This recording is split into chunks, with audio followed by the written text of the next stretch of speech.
L'ours blanc. Au bout du monde, là où le ciel embrassait la glace sans fin, vivait un ours blanc, imposant comme un roi des étendues glacées. Sa fourrure brillait comme la neige sous les pâles rayons du soleil arctique, et ses yeux d'un bleu profond scrutaient l'horizon avec méfiance. Son territoire était vaste, mais désert, un royaume froid qu'il gardait avec une fierté implacable. Aucun animal n'osait le déranger, et l'ours, habitué à la solitude, devenait de plus en plus dur au fil du temps. Un matin, la paix de son royaume fut troublée par les pas hésitants d'un pingouin voyageur.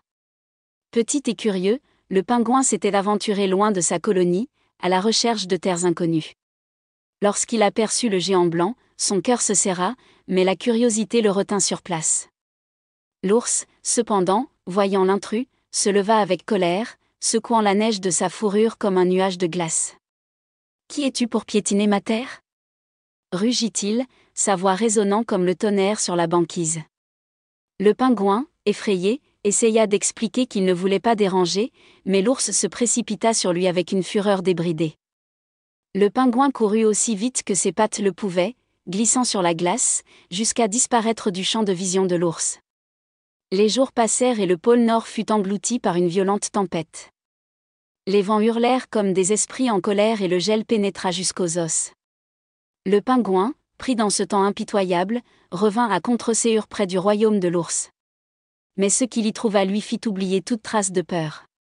L'ours gisait sur la glace, épuisé. La tempête lui avait vidé le reste de son énergie et il pouvait à peine ouvrir les yeux.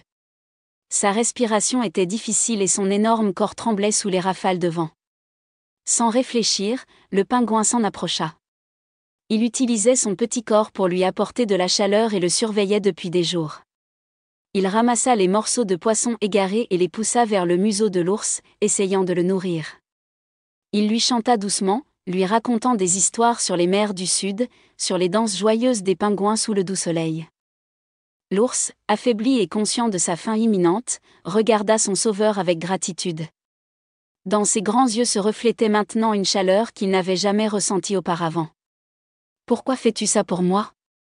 chuchota-t-il.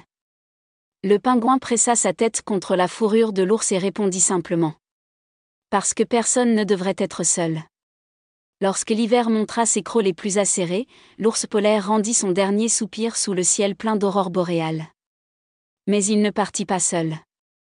Dans son cœur, il portait l'amour inconditionnel d'une petite âme, mais grande dans sa bonté.